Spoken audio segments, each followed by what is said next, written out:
আনন্দঘন ও উৎসবমুখর পরিবেশে সম্পন্ন হল আকিজ রিসোর্সের কর্পোরেট ফ্যামিলি ডে।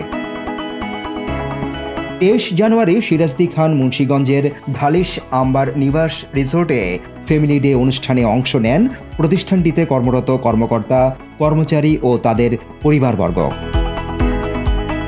ফ্যামিলি ডেতে আয়োজন করা হয় খেলাধুলা প্রতিযোগিতা, বিজয়ী প্রতিযোগীদের মাঝে পুরস্কার বিতরণ, মনোজ্ঞ সাংস্কৃতিক অনুষ্ঠান, র্যাফেল ড্র ও ফ্যামিলি গিফট বিতরণ। এই আয়োজনে সঙ্গী হন আকিজ রিসোর্সের chairman Faria Hossain, managing director Sheikh Jasimuddin, chief people officer Mohammad Afsar Uddin, chief business development officer Mohammad Tawfiq Hasan, deputy COO Sohanur Rahman Sohan ও প্রতিষ্ঠানটির বিভিন্ন পর্যায়ের কর্মকর্তাবৃন্দ। সিদ্দিকুর রহমান রোমন, হ্যালো বাংলাদেশ, ঢাকা।